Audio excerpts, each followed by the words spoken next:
maayong buntag sa iyong tanan ani ana punta karon para maghimo ta og smoothie sa kabuntagon nga patsada gyud kayo mo ni atong himuon karon.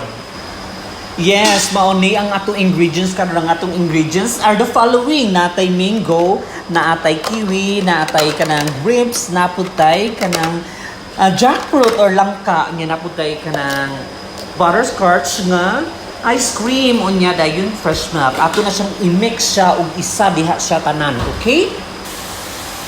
Ug na ready na siya. Ako na siyang gimix tanan-tanan na dinhi ang iyang garas na dinhi ang mga ingredients tanan. Nya mao na ni ang atong ice cream.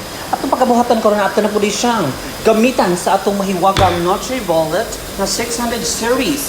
Ug ang atong pagkabuhatan karon mao ni karon na ready ni siya. Ang atong pagkabuhatan karon ato ra ni siyang i-press nga i-twist na tog little bit kay para mo under siya.